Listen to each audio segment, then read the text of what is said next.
أعوذ بالله من الشيطان اللعين الرجيم. بسم الله الرحمن الرحيم. الحمد لله رب العالمين والعاقبة للمتقين والجنة للمؤمنين والنار للملحدين والكافرين والمشركين والمنافقين. والصلاة والسلام على سيد الأنبياء والمرسلين سيدنا ونبينا وشفيعنا أبي القاسم محمد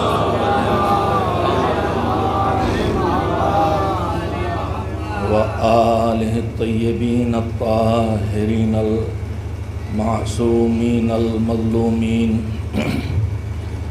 واللعنة الدائمة الباقية على أعدائهم أجمعين من الآن إلى يوم الدين.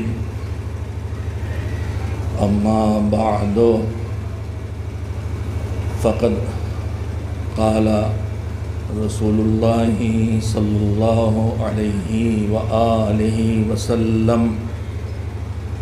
میں نے پیغمبر کا نام لیا ہے، ان کا نام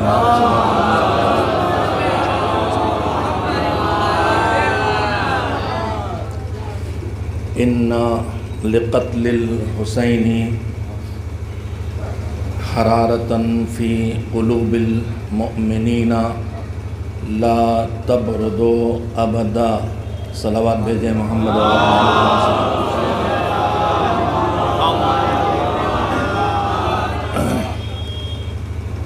اس وقت کی مجلس اعزا جس عزاداری کا آغاز ہر سال کی طرح چاند رات سے ہوا ہے، اور جو ہر سال کی طرح ہمارے علاقوں میں بر صغیر میں 8 ربیع الاول تک اسی طرح چلتا رہتا ہے. مجلس، ماتم، نوحہ، گریہ، آنسو، غم، اندو، حزن، ملال پورے معاشرے پہ بھی طاری رہتا ہے، اور صاحبان ایمان پر کبھی ان کے چہروں پر، کبھی ان کے لباس پر اس کے اثرات دکھائی دیتے رہتے ہیں. 2 سوال ہیں جو اس سلسلے میں کسی بھی ذہن میں پیدا ہو سکتے ہیں. ان کو رکھتے ہوئے یہ بات عرض کرنا چاہوں گا کہ شہید صرف اب پہلے امام حسین نہیں ہیں، شہداء کی ایک بہت بڑی تعداد ہے، اور جو مظالم امام حسین علیہ السلام پر ہوئے ہیں وہ یکجا ہو گئے تھے، لیکن اس جیسے ظلم سے پہلے بھی ہوئے ہیں اور اب بھی ہوتے ہیں. ابھی داعش کے ہاتھوں جو مظالم ہوئے ہیں وہاں تو خیموں میں آگ لگائی گئی تھی، کسی کو جلایا نہیں گیا تھا، لیکن انہوں نے حسین کے ماتمداروں کو زندہ جلایا بھی ہے. تو صرف یہ سوچ کے شدت ظلم کی وجہ سے حسین کی شہادت کے تذکرے ہیں، یہ شہادت حسین کے عظمت کو نہ سمجھ پانے کا نتیجہ ہے.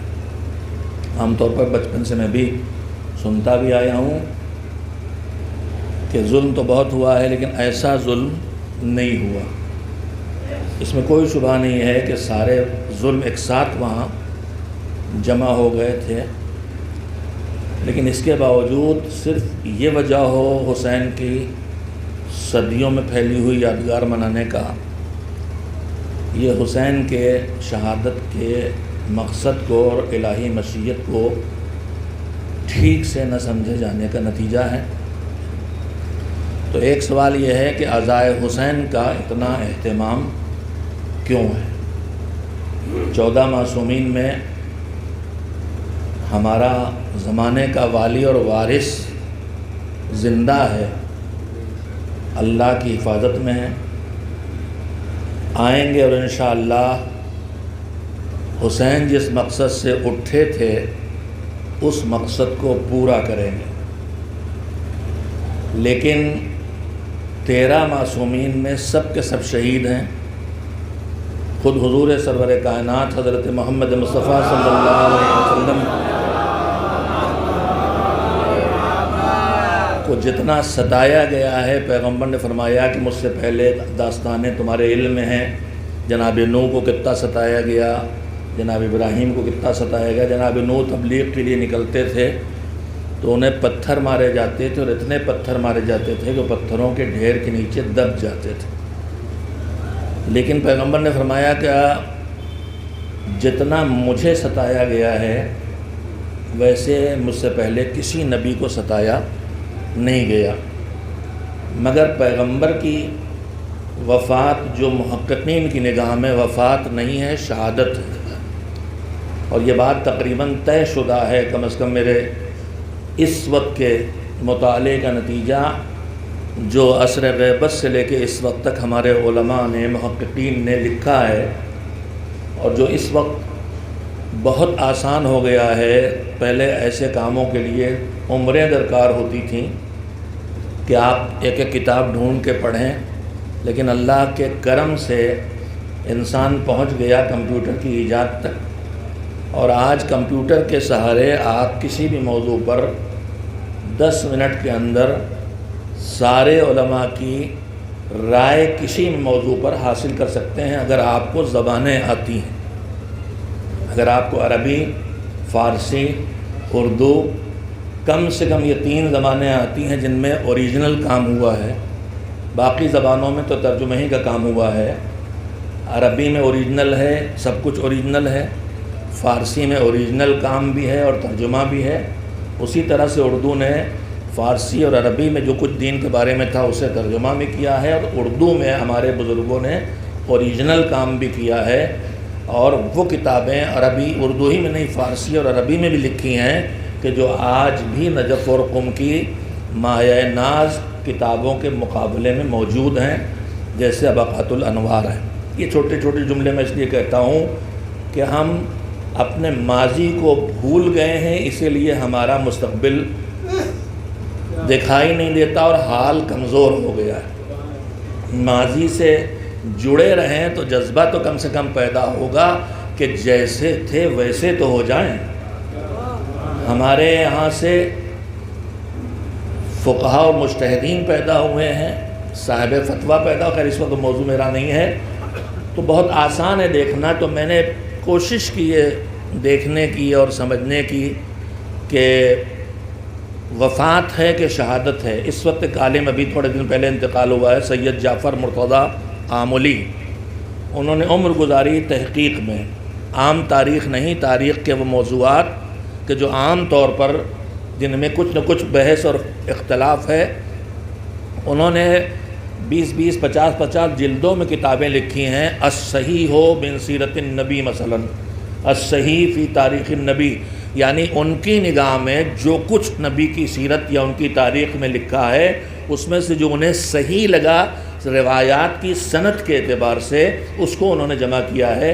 اس میں بھی انہوں نے جو خلاصہ کیا یہی ہے کہ حضور کو 3 بار زہر دیا گیا، کم سے کم دشمن تھے 3 بار حضور کے سواری کو، جو اونٹ پہاڑ پہ ایک بار کو ہم آپ سب جانتے ہیں، بہکانے کی کوشش کی گئی کہ حضور گر جائیں اونٹ سے، اور پیغمبر بجلی چمکی اور پیغمبر نے ان اچکانے والوں کو دیکھا، ان کے چہرے دیکھے اور ان کے چہرے دیکھ کے اپنے معتبر صحابی کو بتایا، اور معتبر صحابی سے کوئی آ کے پوچھتا تھا کہ میرا نام تو نہیں ہے، اور یہ میرا نام تو نہیں ہے، اسی پرانے زمانے کے محاورے کا ترجمہ ہے کہ چور کی داڑھی میں تنکا۔ تو ان کی شہادت کی مستقل کوششیں جاری رہیں، ان کو زہر دیا گیا۔ آخری زہر اتنا شدید تھا کہ جو کیفیت ہے حضور کے شہادت کی، وفات اور موت کے وقت کی، وہ خود بتاتی ہے کہ شدت زہر کا نتیجہ تھا۔ تو شہادت بھی نصیب ہوئی ہے، 11 شہید ہیں، 14 معصومین میں 13 شہید ہیں، لیکن کسی کا غم کیا اہتمام ایسے کیوں نہیں ہے جیسے عزاداری کا اہتمام؟ یہ ایک سوال۔ دوسرا سوال یہ ہے، یہ جواب اس کا اس لیے ضروری ہے کہ اسی سے طے ہوگا کہ عزاداری سے ہمیں لینا کیا ہے اور عزاداری سے ہمیں پانا کیا ہے، اور عزاداری ہم کر کیوں رہے ہیں۔ اور ایک سوال اور ہے جو ہمارے اوپر اکثر آتا رہتا ہے کہ نبی بہت سے گزرے، رسول بہت سے گزرے، امام بھی 12 ہیں، لیکن تمہاری مجلسوں میں اور محفلوں میں نہ سارے نبیوں کا تذکرہ ہوتا ہے، نہ سارے رسولوں کا تذکرہ ہوتا ہے، تمہاری محفلوں میں سارے اماموں کا بھی اتنا تذکرہ نہیں ہوتا، تمہاری مجلسوں محفلوں میں سب سے زیادہ 3 شخصیتوں کا تذکرہ ہوتا ہے، رسول اکرم حضرت محمد مصطفیٰ صلی اللہ علیہ وآلہ وسلم کا ذکر ہوتا ہے، مولائے کائنات امیر المومنین حضرت علی بن ابی طالب علیہ السلام کا ذکر ہوتا ہے۔ تقریباً ہماری کوئی تقریر، کوئی تحریر، کوئی شعر، کوئی قصیدہ، کوئی منقبت ان شخصیتوں کے تذکروں سے خالی نہیں رہتے، اور ہماری تقریروں میں، خطابوں میں، تحریروں میں، اشعار میں کوئی ڈھونڈنے مشکل سے ملے گا جو سید الشہداء کے ذکر سے خالی ہو۔ تو پوچھا ذہن میں سوال کسی کو پیدا ہوتا ہے اور ہو سکتا ہے کہ آخر نبیوں میں ایک نبی کا ذکر کیوں، رسولوں میں ایک رسول کا ذکر کیوں، اور اماموں میں انہی 2 اماموں کا تذکرہ سب سے زیادہ کیوں کیا جاتا ہے؟ میں ان 2 سوالوں کا جواب دے کے کچھ پیغامات آپ کی خدمت میں رکھنا چاہتا ہوں میرے عزیزوں۔ پہلے جو سوال میں نے بعد میں اٹھایا ہے کہ ان میں انہی 3 کا تذکرہ کیوں، توجہ فرمائیں۔ تاریخ اسلام پہ نظر ڈالیے۔ جب تاریخ اسلام کہوں تو میری مراد اسلام کی تاریخ ہے، مسلمانوں کی تاریخ نہیں، اور یہ کانسیپٹ ہر جگہ کلیئر ہونا چاہیے۔ مسلمانوں کا عمل الگ ہے، اسلام کا نظریہ الگ ہے۔ آج پوری دنیا کنفیوز ہے یا کنفیوز کر رہی ہے کہ مسلمان کی حماقتوں کو اسلام کے سر تھوپا جاتا ہے۔ ہمارا جواب ہمیشہ یہی ہے کہ یہ مسلمان کا عمل ہے، یہ اسلام کا عمل نہیں ہے۔ اسلام کا عمل بھی مسلمان کا عمل بنتا ہے، مگر وہ مسلمان جو اللہ کی بارگاہ سے عصمت لے کے آیا ہو، بس اسی کا عمل اسلام بنتا ہے۔ ہر مسلمان کا عمل اسلام نہیں ہے۔ تو تاریخ اسلام پہ نظر ڈالیے، تو تاریخ دین اور اسلام پہ جب آپ نظر ڈالیں گے، ہمارے بچے نہیں جانتے اور سمجھتے ہیں اسلام پیغمبر، آخری پیغمبر حضرت محمد مصطفیٰ صلی اللہ علیہ وسلم کا لایا ہوا دین ہے۔ ان الدین عند اللہ الاسلام، دین بس اسلام ہے، سمجھتے ہیں جو حضور لے کے آئے تھے۔ نہیں، وہ دین جو اللہ نے بھیجا وہ ایک ہے، وہی آدم لائے ہیں، وہی نوح لائے، ابراہیم لائے، وہی اول سے آخر تک ایک ہے۔ تو اس دین کی تاریخ پہ نظر ڈالیے۔ تو جب آپ دین کی تاریخ پہ نظر ڈالیں گے تو کچھ سچائیاں سامنے آئیں گی۔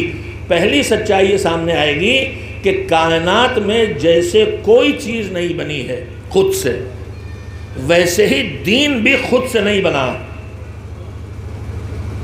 کائنات میں جو کچھ بنا ہے سب اللہ کا بنایا ہے، تو دین بھی اللہ کا بنایا ہے۔ یہ پہلی سچائی اور تاریخ کی پہلی حقیقت۔ اس کے بعد دوسری حقیقت یہ ہے کہ دین کو اللہ نے بنایا ہم انسانوں کی ہدایت کے لیے۔ اللہ نے ہم کو بعد میں بنایا ہے اور ہماری ہر ضرورت کو ہمارے پہلے پیدا کر دیا۔ ہمیں بعد میں بنایا، زمین پہلے چلنے کے لیے بنا دی۔ ہمیں بعد میں بنایا، پانی پہلے پیاس کے لیے پیدا کر دیا۔ ہمیں بعد میں بنایا، ہوا پہلے ہمارے لیے انتظام کر دی۔ اسی طرح سے ہمیں بعد میں بنایا، نور ہدایت پہلے ہی خلق کر دیا۔ مگر یہ جو پیغام ہدایت ہے، نعمتوں کی 2 قسمیں ہیں۔ کچھ نعمتیں وہ ہیں جن کو اللہ نے صلاحیت دی ہے کہ وہ خود سے ضرورت مندوں تک پہنچتی ہیں۔ ہوا ہمیں بیٹھ کے کلیکٹ نہیں کرنا پڑتی، ایک ذرا سے کلیکٹ کرنا پڑی تھی ابھی کورونا میں، تو پتہ چل گیا کہ ہماری حیثیت کیا ہے۔ ہوا اللہ ہم تک پہنچاتا، اسی ایک نعمت کا احساس ہو جائے تو آدمی کا سر سجدے سے نہ اٹھ پائے گا، شکوے زبان پہ نہ آ پائیں گے۔ یہ جو مصیبتیں آتی ہیں ان میں بھی ہمارے لیے درس عبرت ہوتے ہیں، مگر ہم تو قبرستانوں میں بھی کھڑے ہو کے قہقہے لگا لیتے ہیں، تو ان مصیبتوں میں بھی ہم دوسروں کے سر مڑنے کے علاوہ اور کچھ نہیں سوچتے۔ ہمیں دیکھنا چاہیے کہ ہماری کسی خطا کی سزا بھی تو ہو سکتی ہے اور ہماری کسی غلطی کا نتیجہ بھی تو ہو سکتا ہے۔ خیر، تو اس وقت اس موضوع پہ بات نہیں کرنا چاہتا۔ اللہ نے نعمتوں میں بہت سی نعمتوں کو صلاحیت دی ہے کہ وہ خود وہاں پہنچ جائیں جہاں کے لیے بنائی گئی ہیں، لیکن کچھ نعمتیں وہ ہیں کہ جن میں صلاحیت نہیں ہے، جس کی ضرورت ہے وہاں تک جائے۔ پانی بھی ہماری ضرورت ہے، مگر پانی خود سے ہم تک نہیں آتا، ہمیں پانی تک جانا پڑتا ہے۔ البتہ وہ اتنا کریم ہے کہ اسے پتہ ہے کہ اگر ہمیشہ یہی جا کے لایا کریں گے تو یہ نہ ضرورت پوری کر پائیں گے، لہذا بیچ بیچ میں بارش کے ذریعے پانی ہم تک پہنچاتا بھی رہتا ہے، لیکن بالکل ہی کاہل نہ ہو جائیں۔ اس لیے کچھ نعمتیں ہم سے، ورنہ ہم جتنی نعمتیں، ایک تو ان تعدوا نعمت اللہ لا تحصوها، تم گنو گے تو گن نہ پاؤ گے، چھوڑیے پورے وجود کی نعمتیں۔ میں خالی جو زبان چلا کے بول رہا ہوں اور آپ کان لگا کے سن رہے ہیں، ان دو کاموں میں اللہ کی کتنی نعمتیں ہم استعمال کر رہے ہیں ہمیں اس کا اندازہ نہیں ہو سکتا ہے۔ ایک نفس کے لیے جو آدمی سانس لیتا ہے، اس ایک لمحے کی زندگی میں اس بدن میں کتنی کروڑ نعمتیں آدمی استعمال کر رہا ہے اس کا پتہ نہیں ہے، ہم گن نہیں سکتے۔ تو اگر سب ہمارے ذمے ہوتی تو کبھی ہم نہ کر پاتے ضرورت پوری۔ اللہ نے اکثر رکھی، تھوڑی سی رکھی ہیں کہ جو خود سے آتی نہیں ہمارے پاس، ہم کو ان کو لانا ہوتا۔ اب آئیے، دین کن میں سے ہے؟ دین خود سے بنا نہیں ہے، اللہ نے بنایا، یہ بات طے ہو گئی۔ اب دین جو اللہ نے بنایا ہمیں ضرورت کے لیے، تو دین میں صلاحیت دی کہ وہ خود سے آ جائے۔ آج تک کسی دروازے پہ آیا ہے رات میں کالبل دبائی ہو، کون کہا ہم رات میں آئے سناٹے میں، ہم دین ہے ہمیں مانو؟ تو دین خود سے نہیں آتا۔ تو جب خود سے آتا نہیں ہے تو پھر ایک لانے والے کا محتاج ہے۔ توجہ دیں یہاں سے، یہ سب کارروائیاں تو چلتی رہیں گی۔ ایک صلوات بھیجیں محمد و آل محمد۔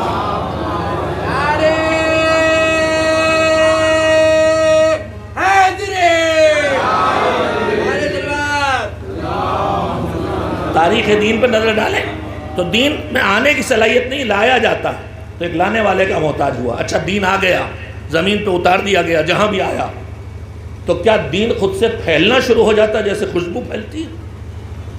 دین کسی دروازے پہ نہیں جاتا ہے کہ ہم آئے مانو مانو مانو، تو دین خود سے پھیلتا نہیں ہے، پھیلایا جاتا ہے۔ اور جب دین پھیلایا جانے لگتا ہے تو کچھ مان لیتے ہیں، کچھ نہیں مانتے۔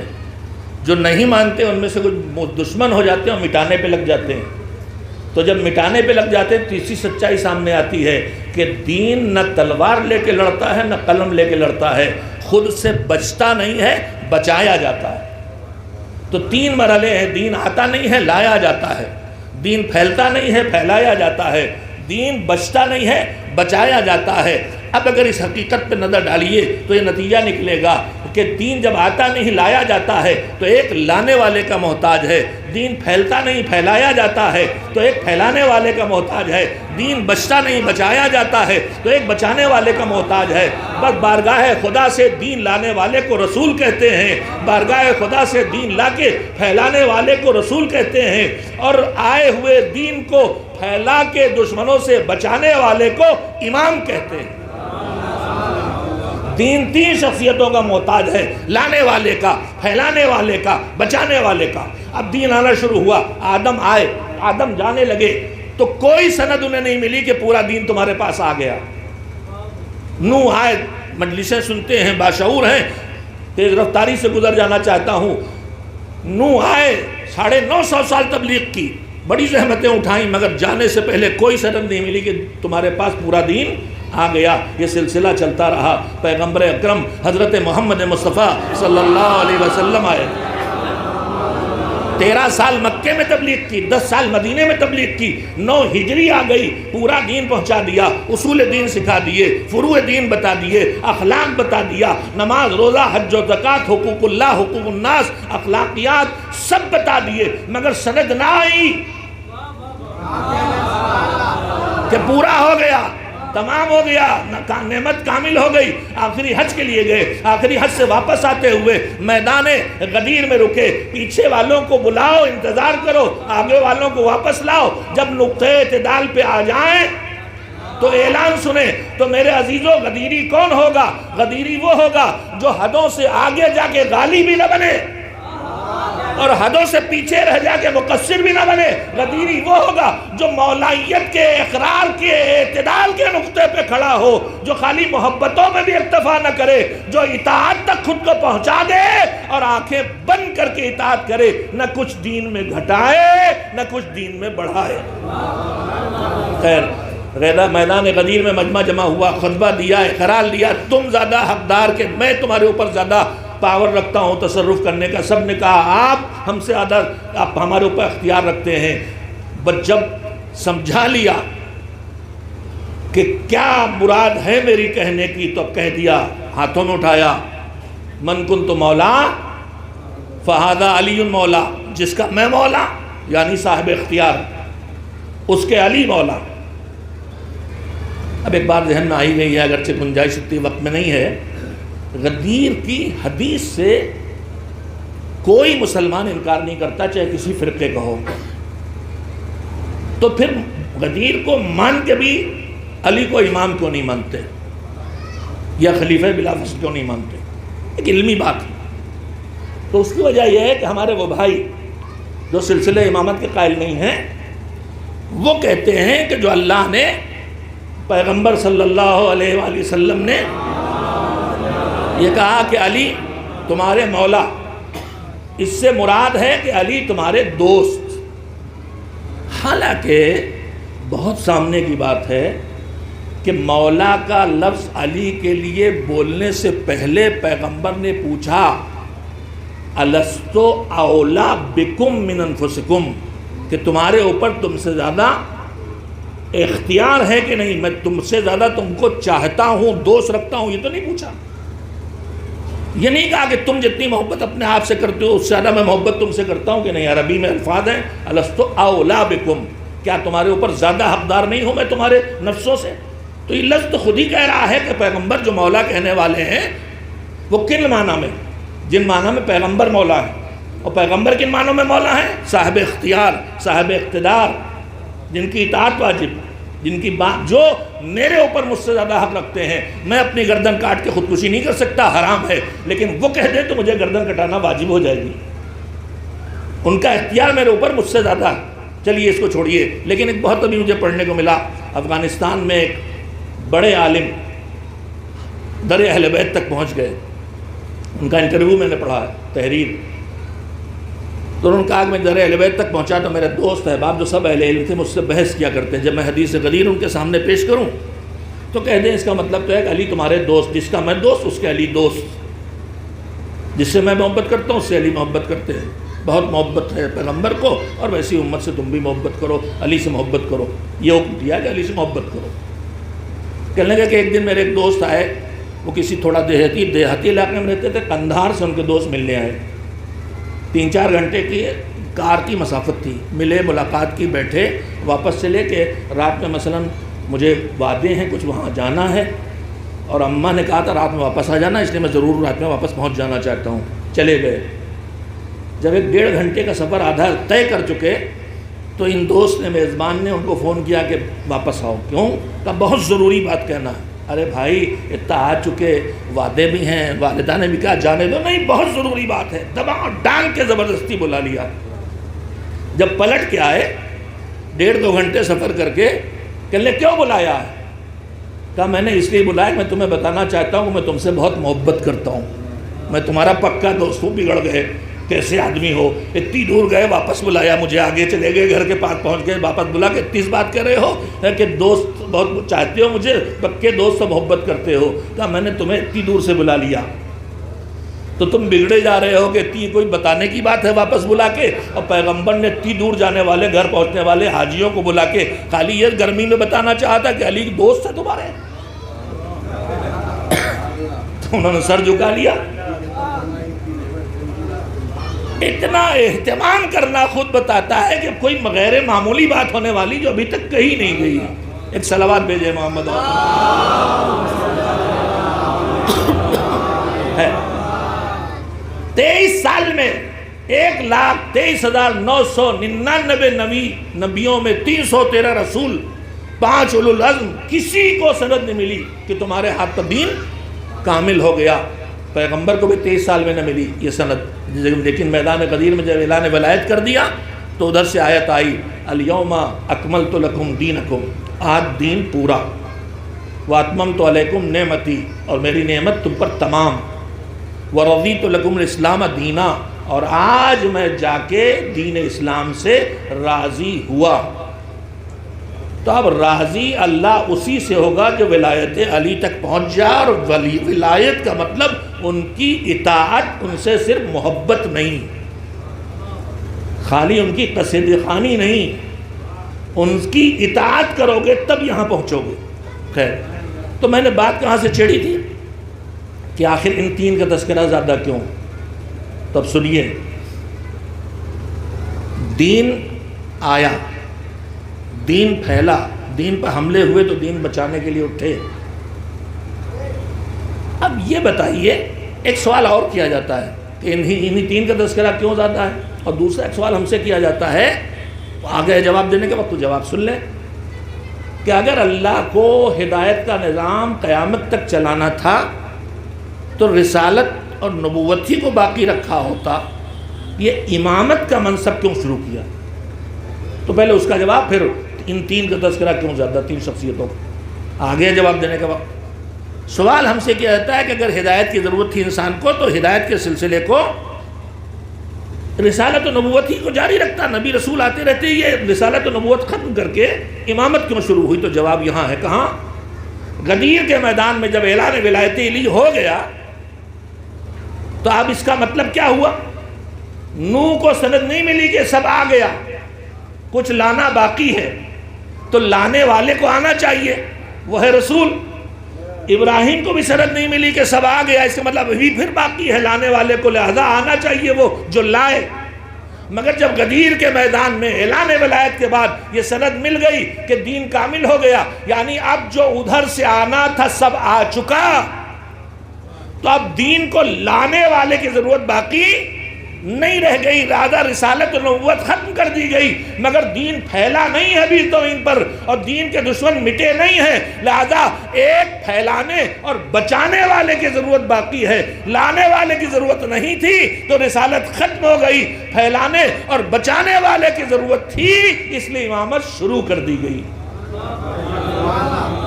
نہیں، آپ نے توجہ نہیں فرمائی پوری طرح سے۔ رسالت امامت اس لیے ختم ہوئی ہے کہ رسالت و نبوت کا کام ادھر سے لانا بھی ہے، اب جب لانے کا کام ختم ہو گیا تو دو ہی رہ گئے، ایک پھیلانے کا اور ایک بچانے کا جو امام کریں گے۔ بس اب جلدی سے اس سوال کا جواب سن لیں کہ انہی تین کا تذکرہ کیوں ہوتا ہے۔ اس کا جواب یہ ہے کہ ہر نبی اور ہر رسول نے بارگاہ الہی سے اس کے پیغام کو لانے کا کام کیا، مگر کسی رسول کے ہاتھوں پر سند نہ ملی کہ دین کامل ہو گیا۔ نبیوں اور رسولوں کی فہرست میں ہمارے آخری نبی حضرت محمد مصطفیٰ صلی اللہ علیہ وآلہ وسلم وہ اکیلے نبی ہیں کہ جن کے ہاتھوں پہ دین کامل ہونے کی سند ملی ہے، لہذا رسولوں کے درمیان ان کا تذکرہ سب سے زیادہ ہوتا ہے کہ جن کے ہاتھوں پہ دین کامل ہو گیا۔ کہ اچھا، اماموں کے درمیان علی اور حسین کا ذکر کیوں زیادہ ہوتا ہے؟ کہ امام کے دو کام ہیں، دین پھیلانا، دین بچانا۔ کارنامے ہر امام نے کیے دین پھیلانے اور دین بچانے کے، مگر دین کے پھیلانے میں جو کردار علی کا دکھائی دیتا ہے وہ کسی کا نہیں دکھائی دیتا، اور دین کے بچانے میں جو کردار حسین کا دکھائی دیتا ہے وہ کسی کا نہیں دکھائی دیتا، اس لیے ان کے تذکرے زیادہ۔ ایک صلوات مل جل کے بھیجیں محمد آل محمد۔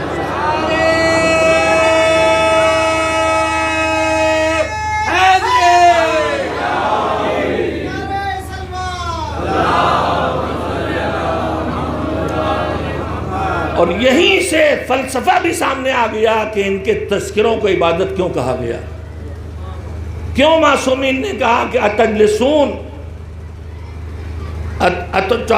یتجلسون وتذکرون اتجلسون وتتحدثون، کیا بیٹھ کے ہماری باتیں کرتے ہو؟ کیا بیٹھ کے ہمیں یاد کرتے ہو؟ یعنی انہوں نے فرمائش کی کہ یہ مجلس ہو جس میں ان کو یاد کیا جائے. انہوں نے نہیں کہا کہ اس مجلس میں بیٹھ کے ان کے دشمنوں کو یاد کیا جائے. ہم کو یاد کرتے ہو، ہماری باتوں کا تذکرہ کرتے ہو. جب کہا گیا ہاں مولا ہم ایسا کرتے ہیں تو سنیے، ہمارے 8ویں امام حضرت علی رضا علیہ السلام نے فرمایا رحم اللہ من احیا امرنا، جو ہمارے امر کو، ہمارے کام کو زندہ کرے اس پر اللہ کی رحمت. تو لوگوں نے کہا مولا آپ کے کام کو ہم زندہ کریں، سمجھ میں نہیں آیا آپ کیا کہہ رہے ہیں. کہا ہمارے کام کی زندگی یہ ہے کہ ان یتعلم علومنا وَيُعَلِّمَهَا النَّاسِ، ہمارے علم کو حاصل کرے، ہماری حدیثیں سنے، ہماری تفسیریں پڑھے، ہمارے اخلاقیات کو دیکھے، ہماری روایتوں کو سمجھے، اور یہ نہیں کہا کہ جا کے مسلمانوں کو بتائے، مومنین کو بتائے. کہا یہ تعلم علومنا، ہمارے علوم کو سیکھے، وَيُعَلِّمَهَا النَّاسِ، اور ہمارے جو علوم ہیں ان کو انسانوں تک پہنچائے. وہ انسان کافر ہوں تب بھی ان تک پہنچانا ہے، وہ انسان مسلمان ہوں تب بھی پہنچانا ہے، وہ عیسائی ہوں، سکھ ہوں، کوئی بھی ہوں، ان کی بات کا پہنچانا ہمارا کام ہے. اور اس کے بعد کا تمہارا کام ہماری بات پہنچانا ہے، اور ہماری بات کا کام اپنا اثر پیدا کرنا ہے. لہذا یہ مجلسیں، یہ ماتم، یہ جلوس سب اسی مقصد سے ہیں کہ ان کا پیغام پہنچے. جس مقصد سے حسین اٹھے تھے وہ مقصد اس عزاداری کے لیے اللہ کو پورا کرانا تھی، اس لیے اس نے عزاداری کا اتنا اہتمام کیا. عبادتیں بہت ہیں مگر کسی عبادت کا اتنا اہتمام آپ کو نہیں دکھائی دے گا جتنا انتظام اللہ نے اس کے لیے کیا ہے، اور جتنا اجر و ثواب اس عبادت کے ایک ایک کام پہ رکھا ہے. کسی اور عمل کا اتنا اجر و ثواب دیکھنے کو نہ ملے گا. اللہ کی طرف سے انتظامات کی ایک طویل فہرست ہے جو عزاداری کے سلسلے میں ایک مستقل موضوع میں ایک نمونہ خالی رکھنا چاہتا ہوں. میں نے جو حدیث آپ کے سامنے پڑھی ہے کہ حسین کی شہادت سے مومنین کے دلوں میں وہ آگ لگی ہے جو کبھی ٹھنڈی نہ ہوگی. میں آپ سے سوال کرتا ہوں، ہمارے گھروں میں حادثے ہوتے ہیں، کبھی باپ کا انتقال ہو گیا، کبھی ماں کا، کبھی نہ خدا خواستہ بھائی بہن کا، خدا نہ خواستہ کبھی جوان بیٹے بیٹی کا.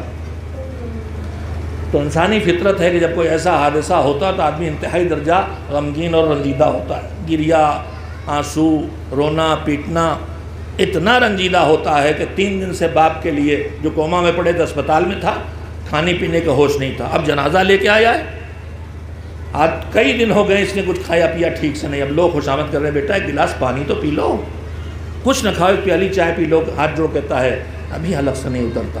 حقیقت ہوتی ابھی حلق سے نہیں اترتا، مگر یہی جو کہہ رہا تھا کہ ابھی حلق سے نہیں اترتا، یہی آدمی پھر کھاتا پیتا ہے کہ نہیں؟ یہی آدمی پھر زندگی کے دوسرے کام کرتا ہے کہ نہیں؟ تو اب ہماری سمجھ میں 2 باتیں آئیں. ایک یہ کہ فطرت ہے کسی اپنے کی موت پر بے انتہا رنجیدہ ہونا، یہ بھی فطرت ہے. اور یہ بھی فطرت ہے کہ دھیرے دھیرے وقت گزرنے کے ساتھ اس موت کے غم کو بھول جانا. جتنا غمزدگی جنازے پہ ہوتی ہے اس سے گھٹ کے سیوم میں آ جاتی ہے، اس سے کم 40ویں میں، اس سے کم برسی میں، اور برسوں گزر جانے کے بعد وہ شدت غم باقی نہیں رہ جاتی اسی نسل میں. میرے باپ میری ماں جب ہم سب کے اللہ سلامت رکھے جن کے ماں باپ زندہ لیکن اٹھے تو اس وقت ہماری کیفیت یہی تھی کہ جینے کو جینا چاہے، کہ ماں کے بغیر کیا جئیں، باپ کے بغیر کیا دنیا میں رہیں. لیکن اب برسی کا موقع بھی آتا ہے، کبھی کبھار وہ بے چین کیفیت آ گئی تو آ گئی، ورنہ آدمی نارمل سے وقت گزار دیتا ہے. تو ہم اپنے سگوں کی موت پر بھی مدت تھوڑی سے گزر جائے تو ہمارا غم ہلکا ہو جاتا ہے. اب یہ بتائیے کہ حسین کی شہادت کو صدیاں گزر گئیں، نسلیں گزر گئیں، مگر حسین کے غم کا ہلکا نہ ہونا. اور جیسے ہی چاند نکلے، حسین کا نام آئے تو آپ کی آنکھوں سے آنسو کا بہ جانا بتاتا ہے کہ اللہ نے حسین کے لیے یہاں اس فطرت کو بدلا ہے. کہ ہر غم بھول جاؤ گے لیکن یہ غم نہ بھولو گے، اور اللہ نے اس کے لیے خصوصی اہتمام کیا ہے، وہ پورا ایک موضوع ہے گفتگو کا۔ تو سوال یہ پیدا ہوتا ہے کہ اس عبادت کے لیے اللہ نے اتنا خصوصی اہتمام کیوں کیا ہے؟ اس سلسلے میں دو باتیں، بہت گفتگو ہے لیکن دو باتیں عرض کرنا چاہتا ہوں۔ پہلی بات یہ کہ اللہ نے جتنی عبادتیں ہم انسانوں کے ذمے رکھی ہیں، چاہے واجبات ہوں چاہے مستحبات ہوں، ان کو اسی لیے رکھا ہے کہ ان کا کرنا ہمارے حق میں اچھا ہے، ان سے ہمیں کوئی نہ کوئی فائدہ ملتا ہے، اور جن چیزوں کو بھی اس نے ہمارے اوپر حرام یا مکروہ کیا ہے انہیں ہم کو روکا ہے ان سے، اس لیے کہ ان کے کرنے میں ہمیں کوئی نقصان پہنچتا ہے، چاہے ہم سمجھیں چاہے نہ سمجھیں۔ جو حرام ہے کرنے میں یا تو جسم کو نقصان پہنچے گا، یا روح کو پہنچے گا، یا مجھے پہنچے گا، یا میرے کنبے کو نقصان پہنچے گا، یا میری دنیا کو نقصان پہنچے گا، یا میری آخرت کو نقصان پہنچے گا۔ اور جو مستحب اور واجب ہیں، نیکیاں ہیں، ان میں دنیا کے فوائد بھی ہیں، اللہ ان کے بدلے میں دنیا میں بھی اچھے نتائج دیتا ہے۔ مثلا ہم آپ سب جانتے ہیں صدقے کے دینے کی جزا اور ثواب آخرت میں اپنی جگہ جتنی بھی ہے، لیکن یہ صدقے کا دنیا کا اثر ہے کہ نہیں، کہ یہ بیماری سے بچائے یا حادثات سے بچائے یا آپ کی جان کی حفاظت کرے۔ رشتہ داروں کے ساتھ رشتے جوڑ کے جینا، اللہ کہتا ہے کر کے رہو، توڑنے کی اجازت نہیں ہے، اور رشتے توڑو گے تو بہت بڑا نقصان ہوگا۔ ہم بہت جلدی آپس میں رشتے توڑتے ہیں، ذرا سی بات پہ رشتے توڑ دیتے ہیں، چھوٹی چھوٹی باتوں پہ ناراض ہو جاتے ہیں، مگر یہ کتنا خطرناک فیصلہ ہوتا ہے ہمارا۔ سنیے رسول اکرم حضرت محمد مصطفیٰ صلی اللہ علیہ وسلم کی خدمت میں ایک مومن، ایک مسلمان آیا، اس نے کہا کہ میرے چچا زاد بھائی ہیں اور ان کا سلوک میرے ساتھ بڑا خراب ہے، میں ان سے ہمیشہ اپنی رشتہ داریاں جوڑ کے رکھتا ہوں، مگر وہ روٹھے رہتے ہیں، مانتے ہی نہیں، ملتے ہی نہیں، ہمیں چھوڑ رکھا ہے۔ اس کے بعد اس نے اتنا کہہ کے پھر کہتا ہے کہ اب میں نے بھی سوچ لیا ہے۔ تو حضور نے پوچھا تم نے کیا سوچ لیا؟ کہ جیسے انہوں نے ہمیں چھوڑ دیا ہے ویسے ہم ان کو چھوڑ دیں گے۔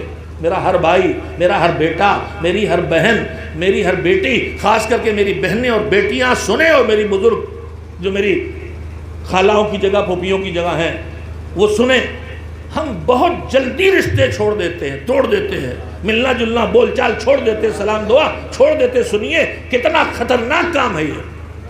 جب اس نے کہا کہ میں نے بھی سوچ لیا ہے، تو امام نے کہا کیا سوچ لیا ہے؟ رسول نے پوچھا کیا سوچ لیا؟ تو کہا کہ جیسے انہوں نے ہم کو چھوڑا ہے ہم بھی ان کو چھوڑ دیں گے۔ تو پیغمبر نے برجستہ کہا اذن یرفضکم اللہ جمیعا، تم بھی اسے چھوڑ دو گے جیسے اس نے تمہیں چھوڑ دیا ہے، تو تم سب کو تمہارا خدا چھوڑ دے گا، اور جسے خدا چھوڑ دے پھر وہ ایک لمحے کے لیے بھی سالم نہیں رہ سکتا۔ تو میرے عزیزو، رشتے جوڑ کے رکھیے، رشتے توڑ کے ہرگز نہ رکھیے، چاہے وہ خون کا رشتہ ہو چاہے وہ ایمان کا رشتہ ہو۔ جو رشتے اللہ کے بنائے ہیں انہیں جوڑ کے رکھنے میں فائدہ ہے، انہیں توڑنے میں نقصان کے علاوہ اور کچھ نہیں۔ ایک صلوات بھیجیں محمد و آل محمد۔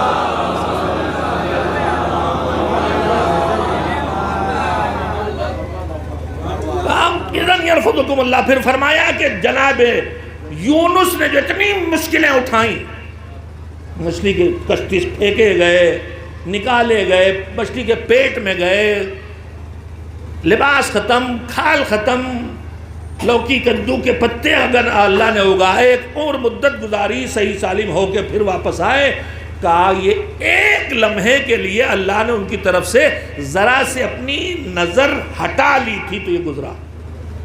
اور روایت کہتی ہے سرور کائنات حضرت محمد مصطفیٰ صلی اللہ علیہ وسلم سے زیادہ نہ کوئی عظیم ہے اللہ کی بات، اللہ کے بعد نہ ان سے کوئی عظیم ہے، نہ ان سے کوئی بڑا ہے، نہ اللہ کا کوئی ان سے بڑا محبوب ہے۔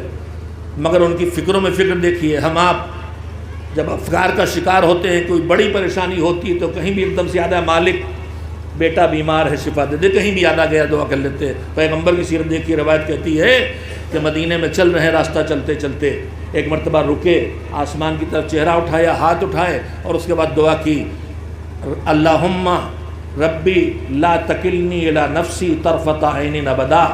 پلک جھپکنے میں کتنا وقت لگتا ہے، سیکنڈ کا کوئی حصہ۔ کا فرمایا کہ اے میرے رب، پلک جھپکنے میں جتنا وقت لگتا ہے اتنی دیر کے لیے بھی مجھے میرے حوالے نہ کر دینا۔ اتنی دیر کے لیے بھی مجھے میرے حوالے نہ کر دینا۔ جو ساری کائنات کے لیے ذریعہ رحمت بن کے آیا ہے، جس کی شفاعت پہ سب کی بخشش کا انحصار ہے، وہ کہہ رہا ہے ایک پلک جھپکنے کی مدت بھر بھی مجھے میرے حوالے نہ کر دینا۔ ہم کتنے ہمتی ہیں کہ رشتے توڑ توڑ کے گھر بیٹھ جاتے ہیں، وہ یہ نہیں سوچتے ہیں کہ اگر اللہ نے اپنا رحمت کا رشتہ توڑ لیا تو کیا ہوگا۔ تو بہرحال میں عرض یہ کر رہا تھا کہ اللہ نے جن کاموں کو بھی ہمارے اوپر واجب یا مستحب کیا، نیکیاں، ان کے 3 مرحلے ہیں۔ ایک ہے دنیا کے اچھے اثرات، ایک ہے آخرت کی جزا اور سزا، اور ایک ہے اس سے بھی آگے بڑھ کے اللہ کی رضا، قربت۔ ہم جو اعمال انجام دیتے ہیں اس میں ہم کو یہی سکھایا جاتا ہے، نہیں سکھایا جاتا ہے نماز پڑھتا ہوں جنت پانے کے لیے، نہیں سکھایا جاتا ہے۔ قربتاً اللہ، اللہ سے قربت کے لیے، اس کی رضا کے لیے، اس تک پہنچنے کے لیے۔ تو رضوان خدا اصلی چیز ہے۔ اس وقت تشریح کا وقت نہیں ہے، صرف آیت سنا دوں۔ سورہ توبہ کی آیت ہے، وعد اللہ المومنین والمومنات جنات تجری من تحتہا الانہار خالدین فیہا۔ اللہ کا ہر مومن مرد اور ہر مومنہ خاتون سے وعدہ ہے کہ انہیں جنت دے گا، اور عدن کی اعلیٰ کوالٹی کی جنت دے گا، اور اس میں رہنے کے بہترین مکان دے گا، اور ان میں نہریں جاری ہوں گی، جنت دے گا اور اعلیٰ کوالٹی کی جنت دے گا۔ یہ سب کہہ کے پھر اللہ کہتا وَرِضْوَانٌ مِّنَ اللَّهِ اکبر۔ مگر جنت پا لینے کے لائق اپنے کو سمجھ کے بہت اکڑنا نہیں، بہت بڑا کمال نہیں کیا ہے۔ ہمارے ہاں تو اسی جھگڑا ہوا کرتا ہے، جنت پا جائے نہ، یہ پڑھو واجب، وہ کرو واجب۔ میں پوچھتا ہوں جنت کس کار خیر پہ مستحب ہوتی ہے وہ بتائیے؟ اللہ نے ہر جگہ جزا اپنے اوپر فرض کر لی، وہ ہے عادل، مگر وہ فضل کام لیتا ہے، ہمیں اس سے اجرت لینے کا حق کچھ بھی نہیں ہے۔ جو اس کا دیا اسی کے کام آ رہا ہے، تو ہم کون اجرت مانگ لے، یہ تو اس کا فضل ہے کہ اپنے اوپر لازم کر لیا کہ اسی کی دی ہوئی زندگی لگائیں تو اس سے پیسہ وصولے، اس کا اجرت وصول ہے۔ اسی کی دی رضوان، اسی کا دیا علم، اسی کی دی حیات، اسی کی دی قوت، اسی کا دیا پیسہ لگا کے اس پہ اجرت بھی دے رہا۔ خیر، اللہ کی رضا بڑی ہے، اللہ کی رضا بڑی اور کتنی بڑی ہے۔ سن لیجئے ہم آپ کہاں تک پہنچتے ہیں۔ ہمارے دنیا ابھی اعمال، ابھی ہماری ایام عزا چل رہے ہیں، ہماری بیویاں خاص کر کے منتوں مرادوں میں ڈوبی ہوئی ہیں۔ ہر جگہ چڑھاوے، ہر جگہ کلاوے، ہر جگہ تالے، ہر جگہ پھل، جاتے ہی ان کے پاس ہے کچھ لینے کے لیے۔ ایک فقرہ ابھی میں نے 1-2 سال کے اندر کسی عالم کو پڑھا، کربلا آئے تھے، رو کے انہوں نے لکھا کہ اے مولا میں آپ سے بہت شرمندہ ہوں، آپ جب آیا آپ کے پاس تو آپ سے کچھ مانگنے آیا، یا دنیا یا آخرت، کبھی آپ سے ملنے نہ آیا بے غرض۔ نئی جملے کی قیمت پہچانے ہیں۔ جب آیا آپ کے پاس مانگنے آیا، ہم علم کے پاس جا رہے ہیں تو مانگ رہے ہیں، تابوت کے پاس جا رہے ہیں تو مانگ رہے ہیں، کبھی یوں ہی جائیں کہ یہ تو وہ ہیں کہ ان کے پاس وقت بیٹھ کے گزارا جائے، بس آپ سے ملنے آئے ہیں، آپ سے کچھ لینے نہیں آئے ہیں۔ اور یہ تو وہ تھے جن کے آگے دستے سوال پھیلانے والے کو وہ مل جاتا تھا جو مانگے، اور جو دستے سوال نہ پھیلاتا تھا اسے وہ دیتے تھے جو ان کا بنتا تھا۔ تو ہم تو ان کے پاس مانگنے جاتے ہیں، یعنی ہماری ساری عبادتیں، زیارت عاشورہ کی اور روزی بڑھ جائے، لڑکی کا رشتہ لگ جائے، 40 دن زیارت عاشورہ پڑھو تو یہ ہو جائے، بے شک اثرات ہیں۔ مگر ہم خالی اسی پہ اٹک کے رہ گئے۔ ہماری نماز، ہمارے استغاثے، ہماری دعائیں، ہماری زیارتیں تک تاجرانہ بن گئیں۔ کچھ نہ کچھ لینے جا رہے ہیں، کچھ نہ کچھ لینے جا رہے ہیں، اور لینے بھی جا رہے ہیں تو جزا اور جنت بھی نہیں، یہی دنیا کی اولاد کے لیے، کبھی نوکری کے لیے، کبھی صحت کے لیے، یہیں اٹکے ہوئے ہم۔ ہماری بیویاں جتنی منتیں مانتی ہیں، آج تک کسی نے کوئی منت مانی کہ میری نماز قبول ہو جائے؟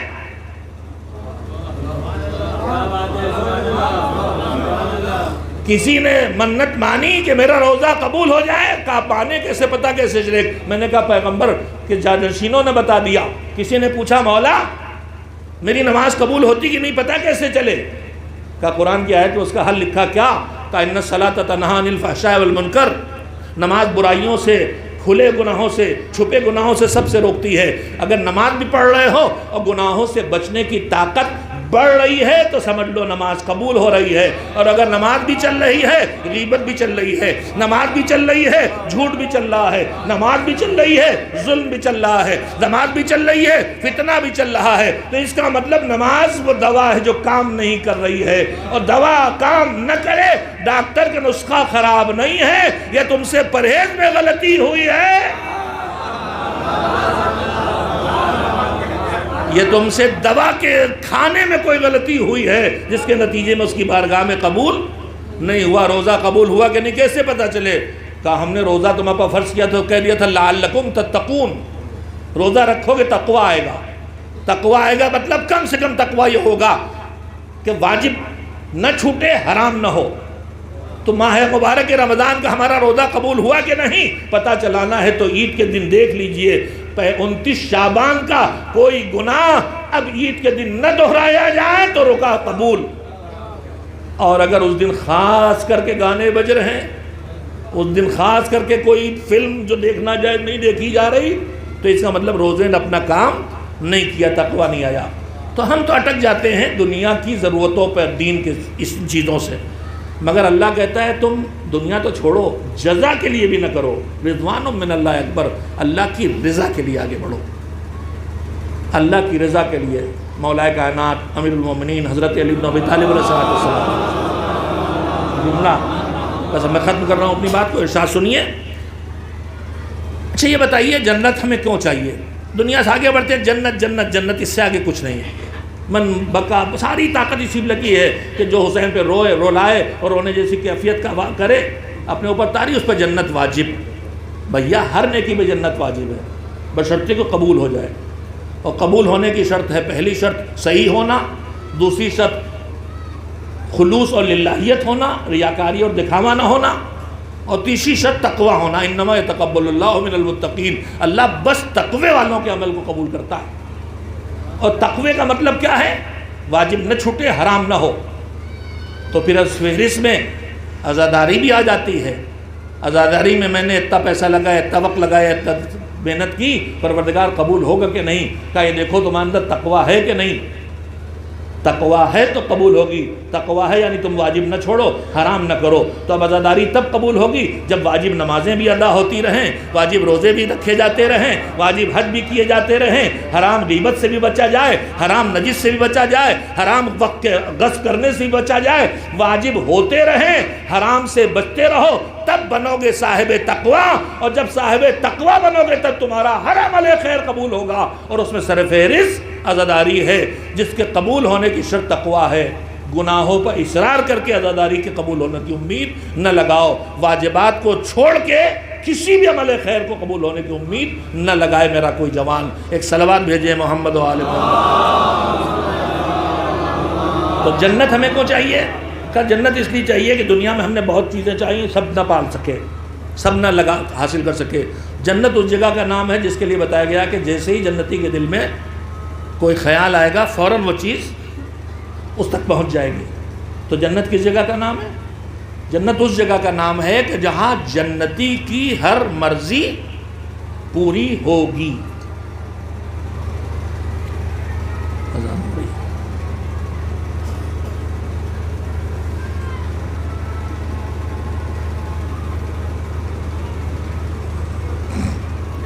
آپ آہستہ آواز میں صلوات بھیج کے ثواب حاصل کرتے ہیں۔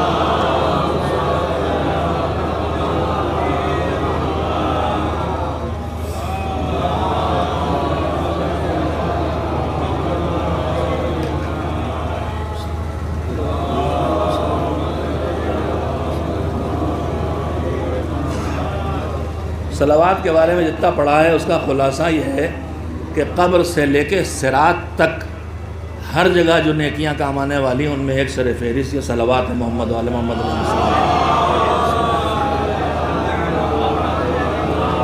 ہر جگہ وہ کام آنے والے، ہر جگہ ان پر بھیجنے والی، ان کے لیے کی جانے والی نزول رحمت کی دعا بھی کام آنے والی۔ انشاءاللہ ایک صلوات مل جل کے بھیج دیں محمد و آل محمد۔ تو جنت وہ جگہ ہے جہاں میری ہر مرضی، میری ہر خواہش، میری ہر تمنا پوری ہو جائے گی۔ اب سنیے مولا کا ارشاد۔ ہم مسجدوں میں بھی جاتے ہیں، نماز پڑھنے کے لیے جاتے ہیں، تھوڑی دیر کبھی کبھی وہاں بیٹھتے بھی ہیں، ابھی اذان ہو رہی ہے، میں سمجھا ختم ہو گئی جی.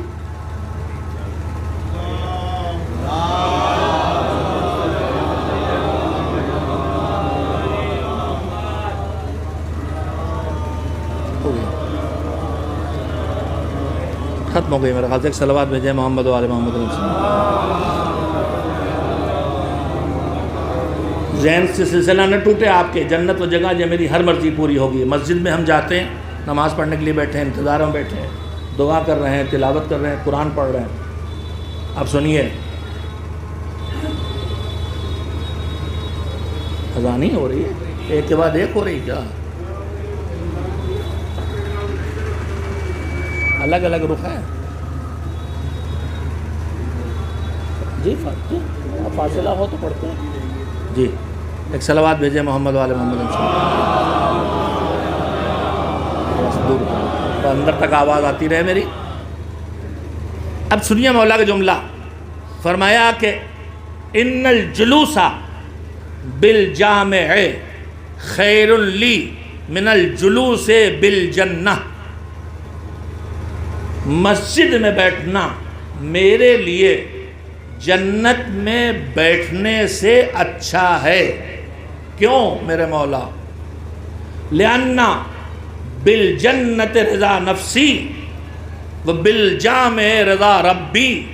اس لیے کہ جنت میں بیٹھ کے میری مرضی پوری ہوتی ہے اور مسجد میں بیٹھ کے اللہ کی مرضی پوری ہوتی ہے. ایک صلوات بھیجیں محمد و آل محمد علیہ وسلم. ہمارا ہدف اللہ کی رضا ہونا چاہیے ہر امر خیر سے. دنیا کے اثرات اپنی جگہ ہیں، آخرت کی جزا اپنی جگہ ہے، مگر اللہ کی رضا کے لیے سب کچھ ہونا چاہیے. اور کربلا کے پیغامات میں سے یہ سب سے بڑا پیغام ہے کہ اللہ کی رضا تک خود کو پہنچایا جائے. حسین جب کربلا کے لیے مدینے سے نکلے تھے تو جو وصیت نامہ اپنے بھیا کو لکھ کے دے کے گئے تھے اس کے فقرے سنیے تاکہ مقصد حسین پوری طرح سے واضح ہو جائے. اور جب مقصد حسین پوری طرح سے واضح ہو جائے تو پھر ہم اس کے بعد دیکھیں کہ آج اللہ نے جس عزاداری کا اتنا اہتمام کیا تھا اس عزاداری کا مقصد ہم سے پورا ہو رہا ہے کہ نہیں. اللہ حسین کی یاد کے ذریعے، حسین کی باتوں کے ذریعے، حسین کے سیرت کے تذکروں کے ذریعے وہی کام لینا چاہتا ہے عزاداری سے جو کام کل حسین نے کیا تھا. حسین نے کیا تھا مقصد؟ مدینے سے نکلے تو کیا فرمایا؟ انی لم اخرج اشرم ولا بطرا ولا ظالم ولا مفسدا وانما خرجت لطلب الاصلاح فی امت جدی اريد ان امر بالمعروف وانهى عن المنکر واسیر بسیرت جدی وابی علی ابن ابی طالب علیہ السلام. مولا نے فرمایا ہم نکلے ہیں مدینے سے تو کیوں؟ تو سیدھے کہہ دیتے انما خرجت لطلب الاصلاح فی امت جدی. میں نکلا ہوں تاکہ اپنے جد کی امت کے بگاڑ کو ٹھیک کروں. امت کا بگاڑ یعنی دین کا مٹنا. امت کا بگاڑ یعنی دین جو انہیں دیا گیا ہے وہ بگڑ رہا ہے. دین نے کیا دیا ہے؟ یا عقائد دیے ہیں، یا احکام و اعمال دیے ہیں، یا اخلاق حوالے کیا ہے. اب میں نکلا ہوں تو یا ان کے عقائد ٹھیک کروں گا، ان کی توحید کمزور ہے تو اسے سدھاروں گا، ان کی آخرت کا نظریہ کمزور ہے تو اسے مضبوط کروں گا، یا یہ احکام خدا خلاف ورزی کر رہے ہیں، یہ نمازوں کا مذاق اڑا رہے ہیں، یہ شراب پی رہے ہیں، جوئے کھیل رہے ہیں تو انہیں اس سے روکوں گا. یا ان کا اخلاق بگڑ گیا ہے، ان کے اندر خود غرضی آ گئی، ان کے اندر غرور آ گیا ہے، یہ ظالم ہو گئے تو ان کا اخلاق درست کروں گا. تو بگاڑ ٹھیک کرنے کا یہی مقصد ہوا نا، اصلاح، جد کی امت کی اصلاح. تو کل حسین نے اگر اپنی شہادت کا مقصد یہ بنایا کہ جو بگاڑ آیا ہے اسے ٹھیک کیا جائے تو آج عزاداری کو بھی یہی کرنا چاہیے. 2 مہینے 8 دن گزرنے کے بعد یہ دکھائی دے کہ ہمارا عقیدہ توحید مضبوط ہوا ہے. ایسا نہ ہو کہ ایسے ذاکرین کو ہم منبر میں بٹھاتے رہیں جو بنام ولایت ہماری توحید کو بھی مخدوش بنا دے. دشمن بہت چالاک ہے. کل اس نے توحید بچانے کے نام سے ولایت کو مٹانے کی کوشش کی تھی. ولایت کے تقاضوں میں جب شفاعت، وسیلہ، توسل، زیارت اس پہ حملہ کیا کہ یہ سب شرک ہے، یعنی توحید کے نام پہ ولایت کو مٹانے پہ چلا، ناکام ہوا۔ اہل ولایت میں سے کسی کو وہ نہ لے جا سکا، انہی کو وہابیت کی طرف لے کے گیا جو اہل بیت سے ولایت کے قائل نہیں ہوئے تھے، اقتدار اہل بیت کے قائل نہیں ہوئے تھے، انہیں نہ لے جا سکا۔ میں بہت بڑی مفصل باتیں سمیٹ کے کہہ رہا ہوں آپ کے توجہات پہ بھروسہ کرتے ہوئے کہ کل وہابیت نے بنام توحید ولایت کو مقدوس کیا، ولایت کے تقاضے زیارت کے لیے جاؤ کا یہ حرام، شرک، بوسہ دو شرک، تبرک کرو شرک، توسل کرو شرک، شفاعت کے قائل ہو شرک۔ تو بنام توحید ولایت پہ حملہ کیا، دشمن ناکام ہو گیا، اب اس نے وار پلٹا ہے۔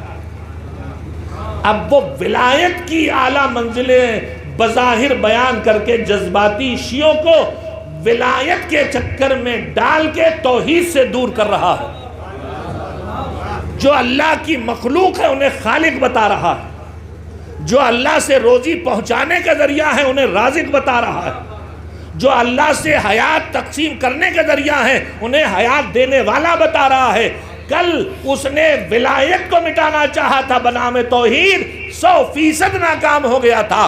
آج بذریعہ ولایت توحید پہ حملے کر رہا ہے۔ بزرگوں جاگو، اپنے جوانوں کو بچاؤ، ان ذاکروں اور شاعروں سے بچاؤ جو بنام فضیلت ولایت کے تذکرے ایسے کرتے ہیں کہ تمہارے جوان کا عقیدہ توحید کمزور ہو جائے یا عقیدہ آخرت کمزور ہو جائے کہ ہم تو علی والے ہیں، قبر میں لیٹیں گے، خاک شفا سینے میں رکھی ہوگی، نعرہ حیدری لگائیں گے، منکر نکیر پوچھے بغیر چلے جائیں گے۔ یہ عقیدہ آخرت کو بگاڑ رہے ہیں، یہ عقیدہ توحید کو بگاڑ رہے ہیں۔ دین کو بچاؤ تاکہ کربلا جس غرض سے ہوئی تھی وہ مقصد تم عزاداری سے پوری کر سکتے۔ صلوات بھیجیں محمد و آل محمد۔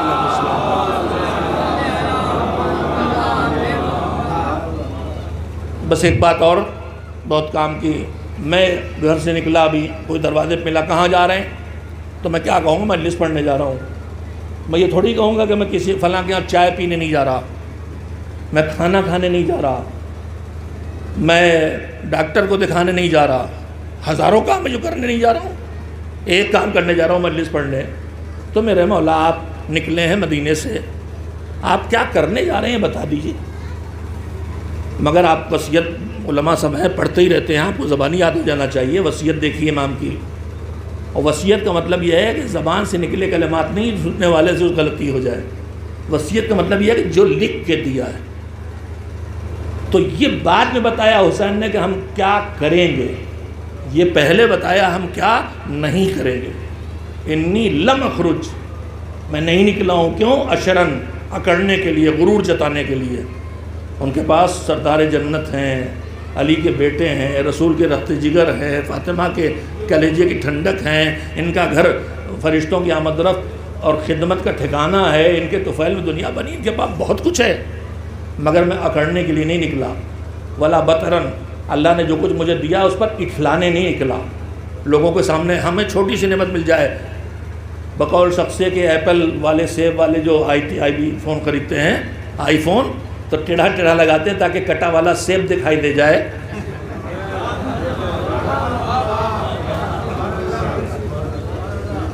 لا کے نماز میں رکھیں گے تو اسکرین سامنے نہیں ہوگی، یوں الٹا رکھا ہوگا تاکہ کٹا سیب دکھائی دے جائے۔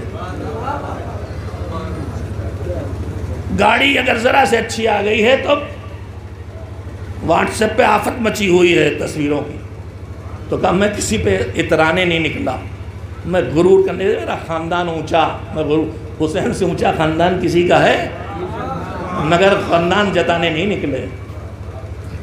ہم جنتیوں کے سردار، عہدہ اور منصب ان سے بڑا کسی کے پاس ہے امامت کے بعد، مگر اس لیے نہیں نکلے، نہ ہٹلانے نکلا، نہ غرور کرنے نکلا۔ اور کیوں نہیں نکلا؟ فتنہ پھیلانے نہیں نکلا، معاشرے میں فساد پھیلانے نہیں نکلا، ادھر کی ادھر لگاؤ، ان کو اس سے لڑاؤ، یہ سازش رچو، اس لیے نہیں نکلا ہوں میں۔ ولا ظالمہ، اور نہ ناحق کرنے نکلا ہوں کہ سچ کو جھوٹ بناؤں، جھوٹ کو سچ، جو جہاں بیٹھنے کا حقدار نہیں وہاں بٹھا دوں، جو جگہ کا اہل ہے وہاں سے ہٹا دوں، اس لیے نہیں نکلا۔ تو 4 کام حسین نے بتایا، میں یہ کرنے نہیں نکلا۔ میرے مولا ان کو گنانے کی ضرورت کیا؟ نہ اٹھلانے، نہ غرور کرنے، نہ ظلم کرنے، نہ فتنہ کرنے۔ کیا کرنے نکلے وہ بتا دیتے، کیا کرنے نہیں نکلے یہ کیوں بتا رہے ہیں؟ کہا یہی سکھانا چاہتا ہوں کہ جب میرے بننا، میری غلامی میں آنا، مجھے یاد کرنا، علم اٹھانا، تابوت اٹھانا، مجلس کرنا، حسینی بننا، تو اصلاح کے لیے آنا، یہ یاد رکھنا کہ بگاڑ ٹھیک کرنے آئے ہو، بگاڑنے نہیں آئے ہو۔ تمہاری مجلسوں سے کچھ بگڑے نہیں، ایسا نہ ہو کہ تمہارے جلسوں سے نماز پیچھے کھسک کے چلی جائے، ایسا نہ ہو کہ تمہاری مجلسوں کی ماتموں کے ذریعے سے دعائیں پیچھے چلی جائیں، تلاوت قرآن کی۔ بگاڑنا نہیں، جو بگڑا ہے اسے بنانا۔ اور سنو، مجلس کے لیے آنا، ماتم کے لیے آنا، عزاداری کے لیے آنا، تو غرور گھر پہ چھوڑ کے آنا، فتنے گھر پہ چھوڑ کے آنا، ظلم کا مزاج گھر پہ چھوڑ کے آنا۔ پہلے یہ دھلائی کر لینا اپنی، جب یہ صفائی ہو جائے تب فرش اعضاء پہ آنا، تاکہ بگاڑ کو ٹھیک کر سکو اور حسینیت کا پرچم اونچا کر سکو۔ ایک صلوات بھیجیں محمد و آل محمد علیہ وسلم۔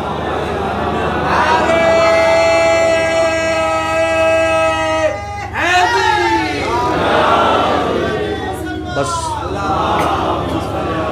اللہ نے ساری عبادتوں میں عزاداری کا اہتمام اسی لیے کیا کہ نماز پڑھیں گے تو برائیوں سے روک لے گی، روزہ رکھیں گے تو تقویٰ پیدا کر دے گا، صدقہ دیں گے تو جان کی حفاظت ہو جائے گی۔ مگر میں جب نماز پڑھوں گا تو نماز پڑھنے سے میرے اندر خمس دینے کی طاقت پیدا ہو جائے۔ ضروری نہیں، کتنے نمازی خمس نہیں دے رہے ہیں؟ میں اگر خمس دوں گا تو میرے اندر نماز پڑھنے کی عادت بھی پکی ہو جائے، کہ ضروری نہیں، بہت سے لوگ مال دینے میں پیچھے نہیں، لیکن نماز مشکل ہے۔ تو یہ نیکیاں لاتی ہیں، لیکن ہر نیکی نہیں لاتی اور ہر برائی سے نہیں بچاتی۔ نماز بچائے گی برائیوں سے تو نیکیاں نہیں کھینچ کے لائے گی، روزہ تقویٰ پیدا کرے گا مگر بہادری تمہارے اندر نہیں پیدا کرے گا۔ میں کہنا یہ چاہتا ہوں کہ باقی ساری عبادتیں وہ ہیں جن میں انجام دینے سے کچھ خوبیاں آدمی آتی ہیں، کچھ خرابیوں سے بچتا ہے، لیکن اکلوتی عزاداری اللہ کی وہ عبادت ہے کہ اگر اسے ٹھیک سے کیا جائے تو یہ ہر نیکی کا جذبہ پیدا کر دیتی ہے۔ کبھی نماز کی راہ پہ لگائے گی جب دیکھیں گے مسلح میدان جنگ میں بچھا ہوا ہے، کبھی روزے کو رکھوا دے گی عزاداری جب دیکھیں گی 4 دن کی پیاس کے باوجود جہاد کیا جا رہا ہے۔ تو یہ عزاداری ہمیں سکھاتی چلی جاتی ہے، نیکیاں کرتے جاؤ اور برائیوں سے بچتے چلے جاؤ، اور ہدف اللہ کی رضا ہونا چاہیے۔ آپ جمع ہوئے ہیں یادگار کے لیے بنانے کے لیے حسین کی یاد، وہ آقا کہ جس کا تابوت اٹھا ہی نہیں، جس کا تابوت اٹھا ہی نہیں، جس کو تابوت کو کاندھے دینے والے کون تھا؟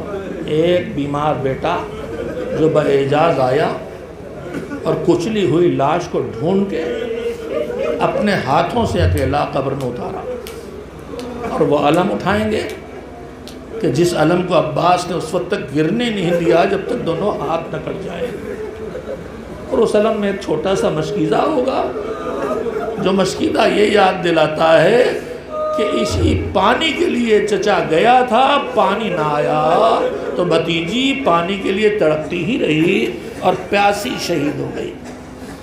عزیزو، یہ جتنی عزاداری کے علائم ہیں یہ سب یاد دلانے کے لیے، ان کو دیکھ کے وہ دنیا یاد آئے۔ حسین کربلا میں شہید ہو گئے، اب خیمے لٹے، خیمے لٹنے کے بعد زینب کبریٰ بیویوں کو سمیٹ کے خیموں سے نکال رہی ہیں۔ پہلی بات تو یہ کہ ابھی حسین زندہ تھے کہ ظالم خیموں پہ ٹوٹ پڑے، اور حسین نے تڑپ کے آواز دی تھی تمہارے پاس دین نہیں ہے تو کم سے کم دنیا میں تو آزاد رہو بنو۔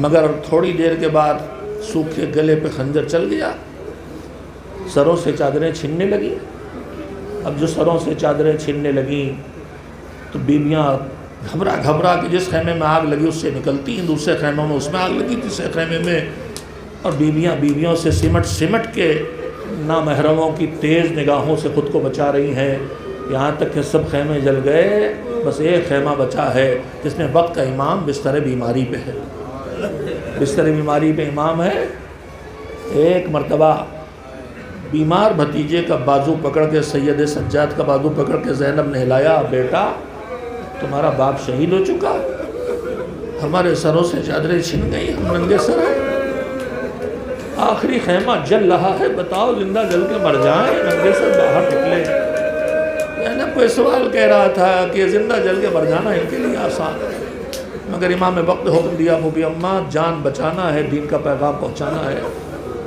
عباس فقرے روایات نہیں لکھ سکتی لیکن تصور کہتا ہے، اور روایت سہارا بھی دیتی ہے۔ روایت اس طرح ہے کہ راویہ ہیں جناب فاطمہ بنت الحسین، یعنی فاطمہ بنت الحسین یعنی حسین کے سینے پہ سونے والی سکینہ۔ فاطمہ بنت الحسین کہتی ہیں کہ جب خیموں میں آگ لگی اور ہماری پھوپھیوں کے سروں سے چادریں چھن رہی تھیں تو ایک ظالم میری طرف نیزہ لے کے بڑھا، سکینہ ظالم سے دور ہٹی تو قدم نے تیز کیے تو بچی دوڑی، جو دوڑ کے چلی تو ظالم نے بچی کی پشت پہ نیزہ مارا۔ بچی 4 دن کی بھوک پیاس پہلے سے ہے، نوزہ چبھا تو زمین پہ گر پڑی۔ سکینہ کہتی میں کتنی دیر غش میں رہی مجھے پتا نہیں، مگر ایک بار میرے کانوں میں آواز آئی بیٹا اٹھو چلو، تو گھبرا کے سکینہ سر پہ ہاتھ رکھا، پھوپھی اماں کیسے چلے سر پہ چادر نہیں؟ کہا بیٹا دیکھ تیری پھوپھی کے سر پہ بھی تو چادر نہیں ہے۔ ننگے سر خیموں سے نکلنا، حسین کے لخت جگر نے حکم دیا ہے نکلنا ہے۔ زینب نے بیویوں کو نکالا، ننھی سی بیٹی کو ننگے سر لے کے گئی باہر، اور پھر سر میں چادر ہی نہیں۔ اس فطرے میں نے ابھی مقاتل میں پڑھے، اب تک نہیں پڑھے تھے کہ جب زینب لٹے قافلے کو باہر لے آئی تھی تھوڑا سکون ملا تھا، تو جب بھیا کی لاش ملی تو جو اس سے باتیں کی اس میں سے ایک بات یہ تھی کہ بھیا تم جلتے وقت کہہ کے گئے تھے میرے بچوں کا خیال رکھنا، بھیا یہ میدان نہ ہوتا تو میں دکھاتی تم کو، ارے تادیانوں سے بچاتے بچاتے مجھے اتنے تادیانے کھانا پڑے ہیں کہ میرا پورا بدن نیلگو ہے۔ رباب پہ تالیانہ چلا زینب سامنے، ام کلثوم پہ تالیانہ چلا زینب سامنے، گردوں کے دامن کی آگ بجھا کے ہاتھ جلے ہوئے، پورا قافلہ باہر لے آئی، بچوں کو سمیٹا، پھر چادر کمر پہ کس کے جلتے خیمے کی طرف بڑھی۔ راوی کہتا میں نے دیکھا ایک بیوی مضطرب ہو کے جلتی ہوئی آگ کی طرف بڑھتی ہے، مگر آگ کی شدت کی وجہ سے پیچھے ہٹ جاتی ہے۔ وہ دوڑ کے آیا، اب کیا پر رہ گیا؟ کچھ بہت قیمتی چیز ہے جو اس شدت کی آگ میں اندر جا کے تم لانا چاہتی ہو؟ کہا کچھ نہیں رہا، سب لٹ گیا، سب پہ چادر نہیں ہے، کچھ نہیں ہے جسے بچانا ہو۔ کہا پھر جلتے خیمے میں جانے کے لیے اتنی بے چین کے ہو؟ کہا میرے بھیا کی امانت، بیمار امام بستر بیماری پہ ہے، اسے زندہ نکالنا ہے۔ ایک مرتبہ زینب نے جلتے ہوئے خیمے میں قدم رکھا، کلیجے سے بیمار بھتیجے کو لگا کے جلتے خیموں سے باہر نکال لائی۔ شاید کہا ہو بھیا ایک امتحان تم نے دیا تو بچوں کو مدد کے لیے بلا لیا تھا، ایک امتحان تیری بہن دے رہی ہے مگر اکیلے۔ اجرکم اللہ۔ شام غریبہ آئی، رات گزری، 11 محرم کی صبح آئی، دن بھر یزیدی لشکر کے نجس لاشیں دفن ہوتے رہے، مگر حسین کے ساتھیوں کی لاشیں تپتی ہوئی ریت پہ پڑی ہیں، اور انہیں لاشوں میں ایک فرزند رسول کی لاش جسے گھوڑوں سے روندا جا چکا ہے۔ راوی کہتا ہے کہ عصر عاشور جب سارے خیمے جل گئے تھے اور زینب خیموں سے بیوی اور بچوں کو نکال کے لے آئی تھی، تو ایک مرتبہ فضہ نے آ کے کہا بی بی بہت بری خبر لے کے آئی ہوں، بہت بری خبر لے کے آئی ہوں، دل کو سنبھالو۔ کہا اب کیا ہوگا؟ میرا بھیا مارا گیا، سر سے ندا چھن گئی، اب کون سی بری خبر؟ کہا نہیں بہت بری خبر ہے، دل کو سنبھالو۔ کہا جلدی سے بتا دے فضہ، اب دل میں تاب نہیں ہے۔ کہا ہے میری شہزادی میں نے دیکھا ہے گھوڑوں کی نال بندی ہو رہی ہے، لاشیں پامال ہوں گی۔ تھوڑی دیر نہیں گزری تھی سب لاشیں ہٹا لی گئی، ایک فرزند رسول کی لاش، ادھر کے گھوڑے ادھر، ادھر کے گھوڑے ادھر، پسلیوں کے ٹوٹنے کی آوازیں آ رہی ہے۔ رسن بستہ زینب تڑپ رہی ہے، رے مجھے کچل ڈالو، میرے بھیا کو نہ کچلو۔ امتحانوں کی منزلیں گزرتی رہی۔ 11 محرم کے پہر کا وقت آیا، یتیموں کے قافلے کو لیے بیٹھی ہے زینب کہ ایک مرتبہ سید سجاد نے کہا پھوپھی اماں دیکھ رہے ہیں کچھ اونٹ نکلے ہیں، ہمارے چلنے کا وقت ہو گیا۔ کہا ہاں، کہا پھوپھی اماں یہ آپس میں کچھ باتیں بھی کر رہے ہیں۔ کہا بیٹا تمہیں وقت ہو مجھ سے بہتر سمجھتے ہو۔ کہا پھوپھی اماں یہ کہہ رہے ہیں کہ ہم نے سواریاں بہت بٹھائیں، ہم نے سواریاں بہت بٹھائیں، مگر آج آل رسول ہماری اس پہ بیٹھے گی اور آج کجاوے اور ہماریاں نہیں ہیں، لہذا آہستہ آہستہ چلنا تاکہ انہیں کم سے کم اذیت ہو۔ یہ تو جانور تھے، مگر ظالم درندے یزیدی لشکر کے کیسے تھے؟ بیویوں کو بے گجاوا اونٹوں پہ بٹھا کے اونٹوں کو دوڑایا جاتا تھا تاکہ زیادہ سے زیادہ اذیت ملے۔ اجرکم اللہ۔ اونٹ آئے، سم نے کہا آؤ سب کو سوار کریں۔ زینب نے کہا ہٹ جا دور، روب و جلال لہجہ علی آیا۔ شمر ہٹا، کہا میں خود سوار کروں گی۔ ایک ایک بی بی کو سوار کر لیا۔ آخر میں آواز دی فضہ اب تمہیں میں سوار کروں۔ فضہ نے ہاتھ جوڑے۔ سوار کرنے کا مطلب یہ ہے کہ 2 زانو بی بی بیٹھی ہیں، دوسری بی بی ان کے زانوں پہ قدم رکھے بازو پکڑ کے سوار ہو جاتی ہے۔ کہا فضہ نے ہاتھ جوڑے میں جسارت کروں گی۔ کہا فضہ تجھے سوار ہونا پڑے گا۔ کہا آپ کی اماں کو منہ کیا دکھاؤں گی؟ کہا فضہ جس اماں کا نام لیا ہے اسی اماں کا واسطہ آج تجھے سوار ہونا پڑے گا۔ فضہ کو سوار کیا۔ اب اونٹ کے کنارے زینب اکیلے کھڑی ہیں، کبھی داہنے کبھی بائیں، عباس اکبر۔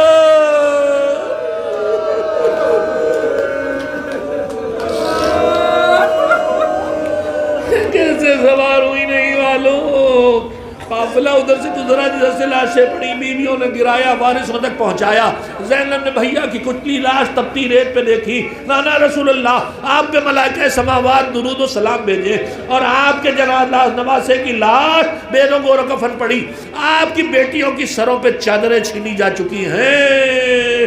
ایک مرتبہ بھیا کا مرثیہ پڑھتے پڑھتے بھیا کی وصیت یاد آئی، بہن میری امانتوں کا خیال رکھنا۔ میں ایک دم سے خیال آ گیا، ارے ہم نے تو خود کو اونٹوں سے گرا دیا، مگر ہمارا بھتیجا تو ہتھکڑیوں میں جکڑا، پیڑیوں میں جکڑا ہے۔ پلٹی دیکھا بیٹا، ارے چہرے پہ ایک رنگ آتا ہے، ایک جاتا ہے، زندگی ختم ہونے والی۔ تڑپ کے آواز دی، ارے میرے نور نظر، ارے بھیا کی اکیلی نشانی، ارے دل کو سنبھالو، یہ کیا ہو رہا؟ کہ پھوپھی اماں دل کیسے سنبھالے؟ لاش باپ کی پڑی ہے، جوان بیٹا ایک مٹھی خاک اٹھا کے نہیں دے سکتا۔ زینب کبریٰ نے کہا بیٹا دل سنبھالو، تم امام ہو سمجھتے ہو، تمہاری بابا کی قبر بنے گی، چاہنے والے بھی آئیں گے۔ ارے یہ تابوت ہم اسی لیے اٹھاتے ہیں کہ جس کی لاش کربلا میں بغیر تابوت کے اکیلے یتیم نے اٹھائی تھی، ہم کاندھا نہ دے سکے، آج شاید ہمارا یہ عمل ان کے دل کی تسلی بن جائے۔ وَسَيَعْلَمُ الَّذِينَ ظَلَمُوا أَيَّ مُنقَلَبٍ يَنقَلِبُونَ أَلَا لَعْنَةُ اللَّهِ عَلَى الْقَوْمِ الظَّالِمِينَ اللهم تقبل منا إنك أنت السميع العليم۔ ماتم حسین، ماتم شہداء کربلا۔